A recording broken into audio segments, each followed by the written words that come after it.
So, a little bit of harp to start off this little story that I want to share with you today. I had an extraordinary experience about 3 months ago here in Southern California. I was part of a shamanic ceremony here. There was a shamanic ayahuasca ceremony. Ayahuasca is a traditional medicine that comes from the Amazon, and the shamans and the medicine men have been using it for about 15,000 years to treat a variety of maladies and conditions for people. But primarily it really is a medicine of the soul, and it creates, you drink a tea that's distilled and cooked down from two main plants of the Amazon. And when you drink this tea, it creates extraordinary visions and insights into the nature of consciousness and one's soul and one's place in the universe. And there's a lot of study happening around this kind of alchemical substance from the Amazon. Even there's instances of people healing cancer with it, and severe depression, and all sorts of, it works on every level: physical, emotional, mental, and spiritual. It's very powerful. But the way it's done traditionally is from sundown to sun up, and that's how we did it here. And I had done it a few times before, but had not had an experience quite like this until this moment, when I was with this particular group. And there were 12 of us one night, and we were in a completely darkened room, and the shaman was singing the traditional songs, the icaros, that invoke the spirits of the jungle and the guardian spirits and the ancestors and the angels and guides to come and be with us, to protect us, and to lead us into our highest truth, and to help heal us on all levels.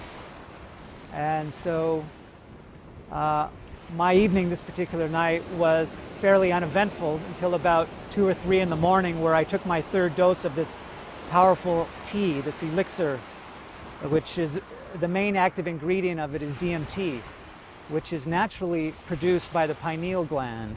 It's perhaps the most powerful hallucinogen known to man, and it's naturally occurring in the brain. But when you drink the ayahuasca tea, it opens up and stimulates the pineal gland, and all of a sudden, when you're in a dark room, your 3rd eye opens up and you start to have fantabulous visions, extraordinary visions, where you're actually taken in to another dimension. It's a total shift in consciousness. It's not a hallucination, it's extraordinarily real. And the insights and the profound visions that come are life-changing. And this is how it was for me this particular night. After I took my 3rd dose, I laid down on my bed that was like a small padded bed that everybody had in this small room with 12 of us. We were completely dark, and I was holding on to 2 large crystals, actually. And all of a sudden, the characteristic ayahuasca vision started to come on quite strong, where you see all sorts of geometric mosaic patterns in your mind's eye. And they're all sacred geometry and all hexagonal sacred geometries, and it's like you become woven into the matrix of these light geometries that are pulsating and cascading and reverberating in every direction, and you're in it, and you see how your nervous system and all your neurons in your brain are totally connected into the grid of this extraordinary consciousness, this web of the universe, and you feel totally connected to all that is. So this was beginning to happen to me, and I was really enjoying it. I worked with sacred geometries for many years, and to actually be in them and into the living geometries and see how you're a part of it is quite a powerful, beautiful, blissful experience. So I was enjoying this kind of mind show, and then all of a sudden it was like I broke through some sort of barrier, or some sort of veil was lifted, and I found myself, all of a sudden I was standing on a spaceship with 2 Zeta Reticulans, or Greys as they're popularly known. And at first I was struck by this kind of astounding shift of place and dimension, where all of a sudden I was on the ship, and they were standing right in front of me. They were about this tall, I'd say, and they had the big eyes and small mouths, and immediately they started to telepathically communicate to me. And they said, "Welcome aboard." And I was like, thank you. And I was communicating telepathically to them. And it seemed quite normal in my heightened state of awareness that I was in this altered state. It seemed very normal to be having this experience. I wasn't afraid. I felt very safe and comfortable with them. And as soon as I was able to stabilize, more information started to come to me from them. The first thing I noticed when I got on the ship was that there were red lights flashing and warning sirens going off, kind of like me, me, me, me, me. And I was like, whoa, what's going on here? And they telepathically communicated to me that everything in the galaxy is on high alert right now. They told me that a pulsation from the center of the galaxy has been emanated, and it is sending forth a shock wave of light, of photonic light, has been emanated like a heartbeat, and it's moving towards us. They said the galaxy periodically has these pulsations that happen in a rhythmic, cyclical fashion, like a heartbeat, that the galaxy actually has a heartbeat just like we do. Kind of like as above, so below. We're totally woven out of all the elements that are in the universe, that are in the stars, are in our bodies. And so we're kind of made out of the fabric of the universe too. We're a wonderful kind of microcosm of the macrocosm, is what they were telling me. And this is indeed is what quantum scientists and science is showing us now.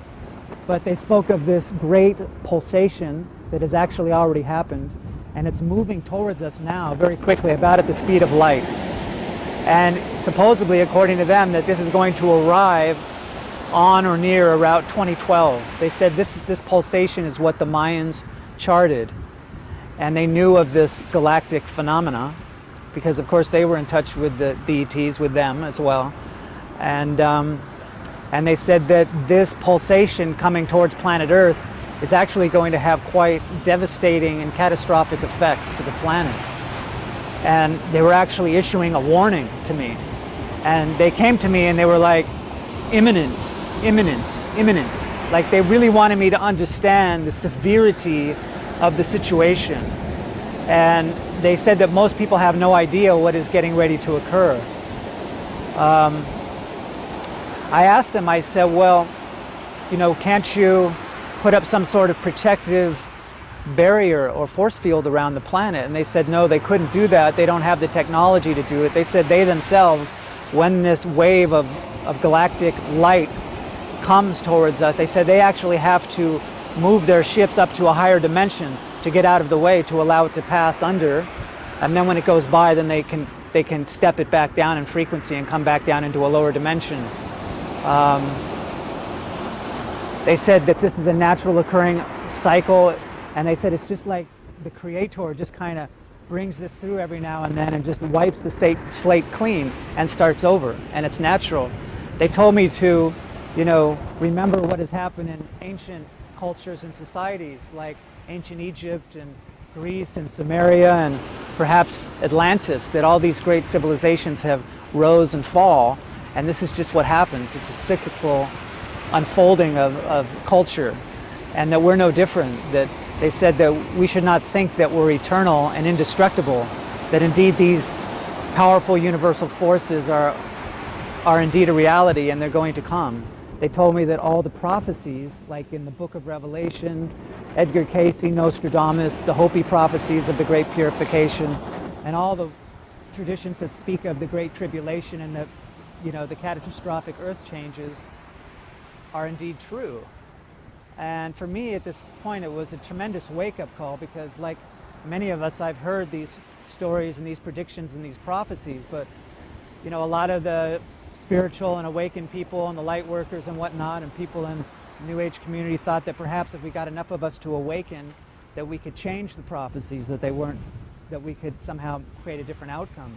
But according to them, they said no, that's not the case, that indeed this is going to happen and it's coming soon and you need to be prepared. I asked them, what are we to do? They were very specific, and they said that we are to activate the codes in our DNA, that within the codings of the DNA, that the Creator, God, has put a fail-safe mechanism, and that it's waiting, it's like the dormant DNA, and it's waiting for this particular time in history and for us to awaken it, to activate the codes for the fifth dimensional light body, or in the ancient scriptures in the Old Testament, it's known as the Merkaba, or the chariot of light, and that we all have this, and it's like a personal force field, and it's like a personal spaceship, believe it or not, and that it's spoken of in ancient and esoteric texts throughout many traditions. So this is our work, is to activate the light body and to make our ascension into the fifth dimension. And they actually said that, you know, it's imperative that we do this because you really want to get off the planet. They were very clear. They said, abort planet, abort planet. And I was like, wow, that was so shattering to me, because I thought, you know, perhaps we could ride it out here on a planet, but they said, no, that's not really a viable scenario or a course to take. They said basically what's going on right now is a massive gathering of forces to help basically like save the humans and evacuate the humans off the planet. And this is indeed, you know, the message that they wanted to share. I asked them, I said, well, you know, they said that the planet has been through this many times before, that the planet will regenerate.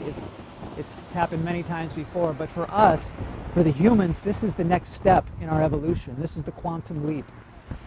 It's for us to activate and awaken to fifth dimensional unified consciousness and tap into, you know, galactic consciousness, join and unify and unite with the Galactic Federation, with the Space Brothers that are all around us right now, and they're waiting to join with us. And then we'll have a galactic consciousness and be able to travel to the stars freely. It's really like something like out of a science fiction movie. And they told me that the human mind and the human ego has a really hard time understanding or comprehending the immensity of this supercosmic natural event that is getting ready to happen. So I know that for myself, and they wanted me to be clear about this too, is not to be fearful of this event, but indeed this is our moment of deliverance. It's like this moment has been spoken about by seers and saints and sages for millennia, and we are living in it now, and this is our chance to make an evolutionary quantum leap into a whole new level of consciousness collectively, that the humans can go to the next level. And this is the opportunity that's being presented. Okay, did they tell you when? Mm-hmm. Yes, well, they were quite clear. As far as I can understand them, what I was able to understand was that this wave is supposed to arrive around 2012.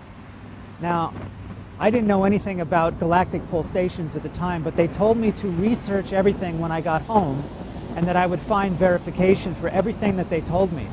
So immediately upon my arrival home, I went online and I Googled galactic pulsations.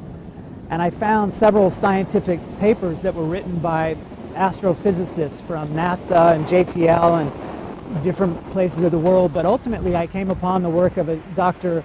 Paul Laviolette, PhD, who his website is etheric.com. And he spoke directly about galactic superwave pulsations. He came up with this theory in 1983 that periodically the galaxy pulsates and sends out these great blasts of energy, and his research was primarily focusing on the last mass extinction about 11 or 12,000 years ago. And according to him, since he's been able to go and drill into the ice cores up in Norway or wherever he went, and he was able to find certain elements in the ice when they went back to 11, 12,000 years that were characteristic of some sort of galactic source of these elements coming into the Earth, into the biosphere, and collecting in the ice samples. So when I found his work, I emailed him and wrote him a letter and told him that the ETs were verifying his theory. I didn't hear back from him, but 2 weeks later I was in Glastonbury and going for the crop circles and the sacred sites, and I discovered that the Glastonbury Symposium was happening that weekend, which I didn't know about. And as it turned out, Dr. Laviolette was there. He was the keynote speaker, so I heard his talk and I met him at his book signing, and I shared with him my story, and he was very interested in what I was saying, and he wanted to know, well, what did they say? When is the superwave coming? And with several onlookers, listening in on us. I told him it was about 2012, and he didn't quite know what to say because he didn't know when it was coming. But he said that some other people have approached him with similar stories like mine, verifying his theory. Okay, so you were on the ship with the ETs. They're telling you this information. How did you get off the ship? How did it end? Well, let's see if there was anything when I was on the ship that I wanted to share that was more. Oh, what was of interest also was they also told me that Obama and the Pope are possibly going to go public with the disclosure of the UFO information, that they were going to open the files perhaps by the end of the year. Now, I didn't really know anything about Obama and the disclosure, but I also researched that as well, and I found some information on the internet. But I also found the video of the Cardinal so-and-so from the Vatican, the head of the astronomy department, speaking about the inevitability of extraterrestrials and other worlds and other beings in the galaxy with us. And that has just recently come from the Vatican itself. And they also said prepare for pandemonium when that information comes out, because they felt that people could react quite severely to the information, that we're not alone, and indeed there's scientific proof for it. But I think I was only on the ship for maybe somewhere between 5 and 10 minutes. It was really a timeless space. You're kind of beyond time and space when you're up in these higher dimensions. But what happened, I was just all of a sudden, I just came down back to my body, and I found myself in the room with everybody. And it just kind of was like that. And I had the full memory intact. They didn't try to erase my memory. They basically told me that they wanted me to share this information with as many people as I could. And as it turned out, I told the shaman who was leading our group afterwards, later in the evening, what happened. And he told me that indeed, he too as well saw the ship above the house, and that his partners saw the beings in the room with us. So there were 2 other people to verify the experience. And then also, later on that night when I went into the bathroom, I noticed I had a very unusual mark on my neck right here, about right here. And it was kind of looked like almost like a pimple, but it had like a round circle around it. And I was like, oh great, they've given me an implant. But what I discovered later on was that what they did was they didn't give me an implant per se, but they left a mark on me so that I would know without a doubt that I had this experience. It was very much up in plain sight here. If they really wanted to hide it, they would have hidden it back. I think normally it's put back a little bit so you can't really see it, so it's undetectable, but they put it in plain sight where I would undoubtedly see it, and it was like a mark that I've never had before, and it lasted about a week. But it was just really for them and for me to know that indeed this wasn't a dream, it wasn't a fantasy, it really happened. And I gotta reiterate that this was not like I had a hallucination that I was on a spaceship. I was on a spaceship. It was very clear. It was as real as this is right here, this reality. It was extraordinary. Okay. So. Can you describe the spaceship, and also whether or not there were any other beings there? Yeah. Well, the spaceship, I basically stood in one place, and it was a rather small ship, and there were only 2 of them on the ship. So my sense is it was basically kind of a 2-man ship, or a small reconnaissance vessel of some sort, but it wasn't made for a lot of people. I could see behind them there was kind of like some sort of a control panel that was kind of angling down off the edge of the round walls, and this kind of angled down, and then above it looked like a window, and I was able to look out in space. But what I later discovered was that it was probably some sort of a screen that was looking out into space, and I could see stars and star clusters and whatnot in deep space. So that was what the backdrop was to them as I was looking at them. And it was quite clean. It seemed very streamlined and clean. I didn't see a lot of clutter. It didn't smell weird to me as far as I could tell. And they seemed quite just friendly to me. There was a warm feeling from them. I didn't feel necessarily a great emanation of love from them, but I understand, just being with them, their intelligence is so extraordinary with their galactic awareness. And like I said, I didn't feel threatened by them. And this is very important. I asked them, I said, well, what about all this, bad rap you guys have about abductions and genetics and implants and all this? And they said, well, you have to understand, they said that in our culture and society as well, like in yours, we have subgroups. Like you have gangs and criminals and terrorists and whatnot. We do too in our society as well. So they said that the ones that are doing these abductions and experiments are what they described as, to me, as a breakaway renegade group. They described them as adolescent teenagers out of control that are playing games with the humans.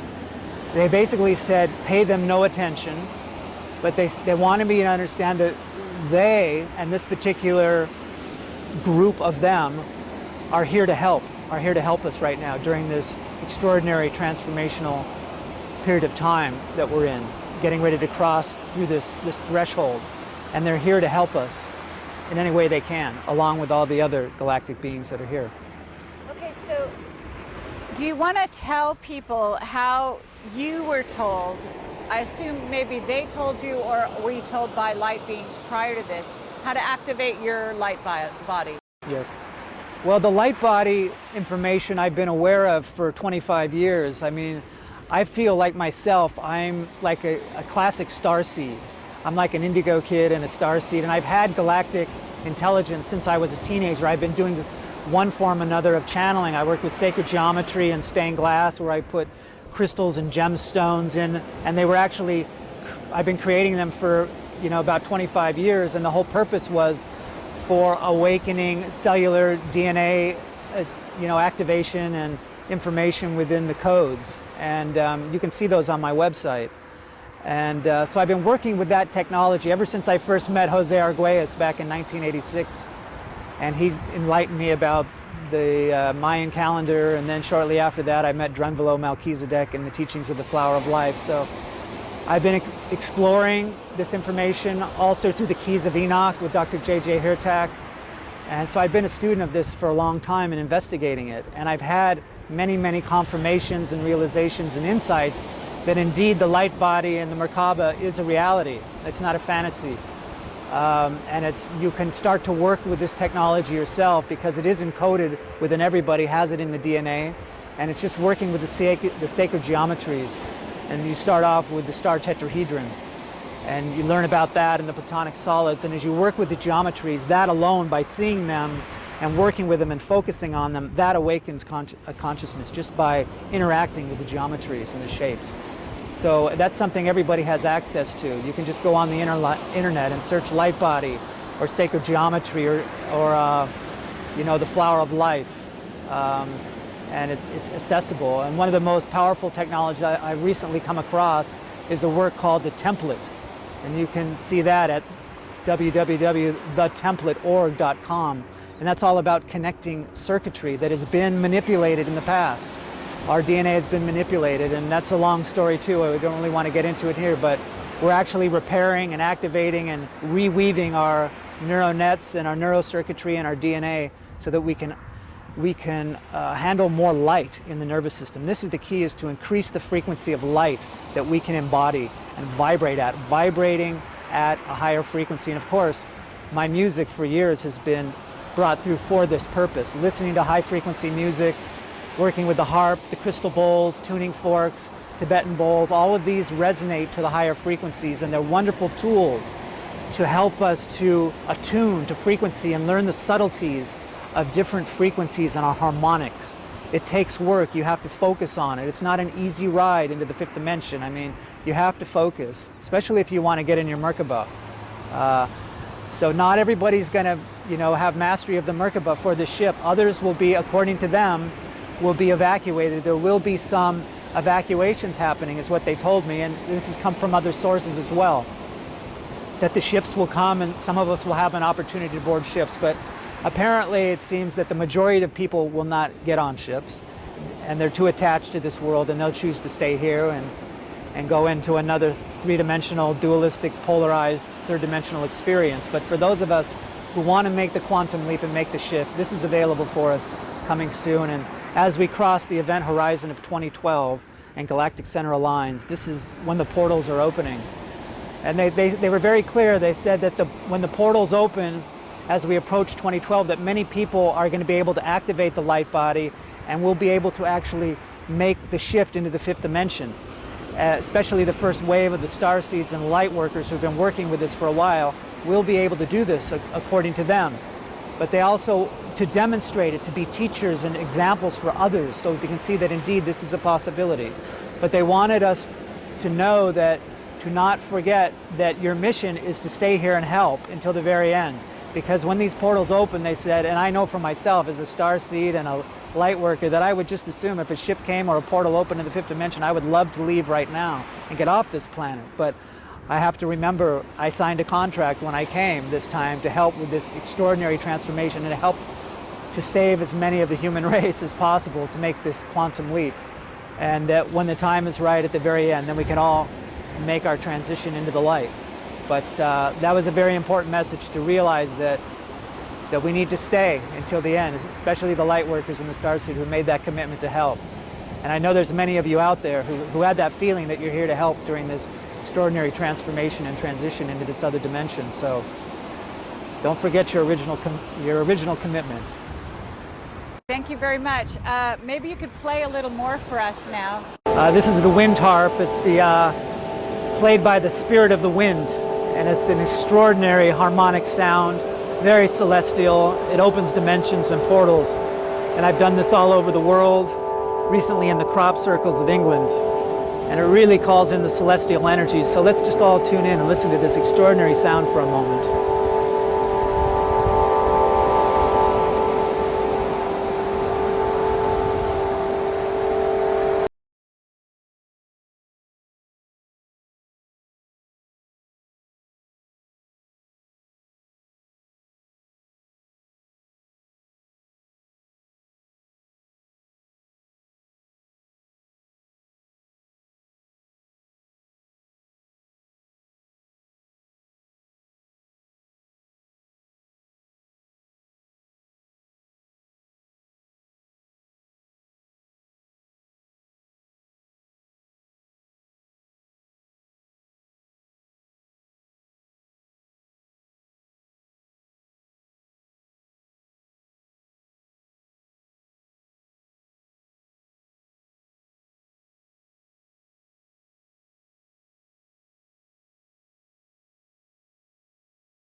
This is another new powerful tool. I've been working with the crystal bowls for several years, but I recently acquired this little gem here, and this is an amethyst crystal bowl from Crystal Tones, and they're an alchemical bowl where it's pure quartz crystal fused with amethyst crystal and high pressure to form these beautiful, pure harmonic sound tools. So we'll play it along with the wind harp, and the amethyst crystal bowl creates a wonderful harmonic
and activate the coatings as well. These are wonderful tools to help with that.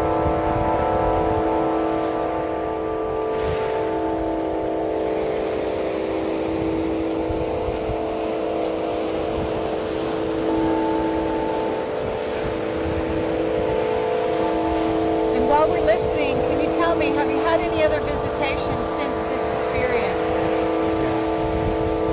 Well, I did have it one more. I mean, they're always with me now. I feel them with me a lot because I'm speaking on their behalf. This is what they asked me to do.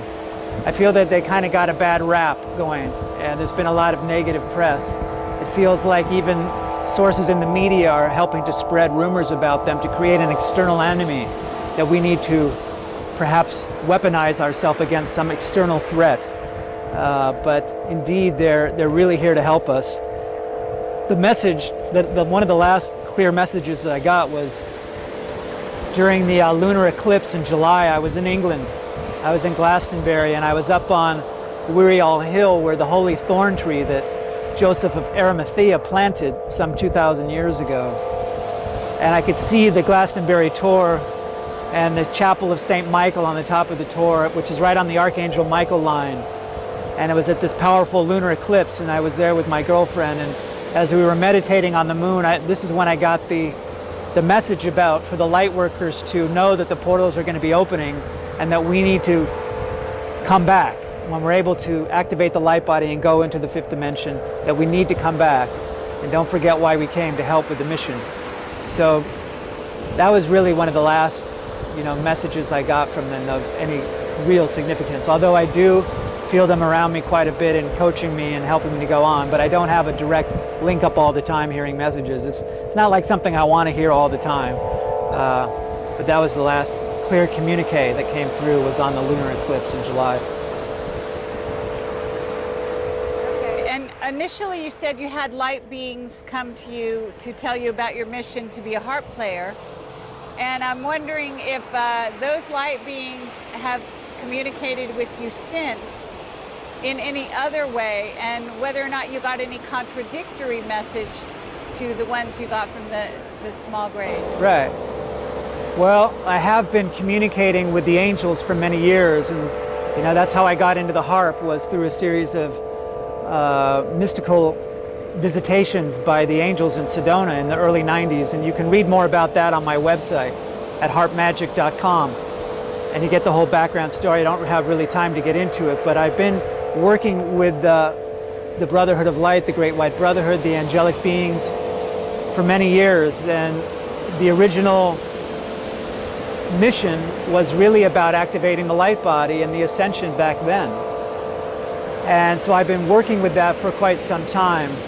And I think that the angels and perhaps the Great White Brotherhood and the Ascended Masters, their message and teaching is pretty much in harmony with what the ETs have been sharing with me. I don't see any conflict with the two different sources of intelligence coming through, or spiritual guidance coming through. I think all the beings in the greater galaxy and in the spiritual realms know and are aware of what's getting ready to occur here for us. So I still work very closely with the angels, although since the Zetas and the ETs came in, they've kind of taken front and center for me recently, as I'm sure you could understand. But I do feel a lot of protection from the angels to help me do this work and to spread this message.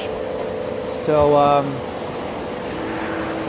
yeah, I mean, they tell me that as many people as we can get to wake up right now is so key, because together we create that morphinogenic field. The more of us that are awake and are unifying in the collective consciousness with the higher frequency, the more we connect and the more we empower everybody to raise their vibration in the new frequency. There's a lot of other powers or forces in the world that are trying to keep the frequency low and keep us trapped in the third dimension, and are manipulating frequencies through the media, through the TV, through the radio and newspapers, and through the mass consumerism, keeping us kind of hypnotized with the latest gadgets. I know a lot of us are getting pretty comfortable now with our Prius hybrid cars and our plasma screens and our iPhones, and why would we want to leave? We're all of a sudden getting our cool futuristic technology is happening now. But one of the other messages was a lot of people think that we'll just get the new technology and we'll be able to heal the environment and heal the ozone and heal global warming, and we'll get green energy and zero-point technology, and we'll be able to create like a new Atlantis. But supposedly this isn't what's going to occur. The ETs told me, they said that global warming is actually inconsequential at this point. And I think we all know that it's been too little too late at this point, and we're not going to turn the tide on global climate change. It's happening too rapid right now for us to make a change in that. It seems like the only hope is to make our ascension and get off the planet. And I asked them, I said, okay, we make our fifth dimensional ascension in our light body, in our Merkaba, and we're out in the fifth dimension in our Merkaba. Where do we go? Are we going to be floating around in space, or we're evacuated on ships? And they said that indeed there is a location. They said that there is another planetary sphere that has been prepared and is waiting, and it's actually like our new home. And they said that this is a beautiful fifth dimensional world. They said it's very similar to like in the movie Contact, Carl Sagan's film. And if you remember that movie, Jodie Foster went through the wormhole and she arrived at this beautiful translucent luminescent world. And they said it's very similar to that. They told me, they said Carl Sagan had extraterrestrial ancestry and that he was a starseed. And his final parting gift to the human race was the movie Contact, to show the vision of our migration to the new world. And they said to me that it was in the constellation of Lyra is where the new world is. And as it turns out, in the movie Contact, which I found out later, the place that they went was in the star system of Vega, which is a part of Lyra, the constellation. So there seems to be some correlation with that. So there's a wonderful new dawn, a new world waiting, and I'm very excited about it. I hope you'll join the excitement and help all the beings to awaken to this grand vision. And I also want to say that, with this information like this, you take it in, and if it resonates with you, that's great. If it doesn't, then you let it go and you pass it on until the next information comes that really serves you. I don't want to give this information like an end-all, that this isn't the final word.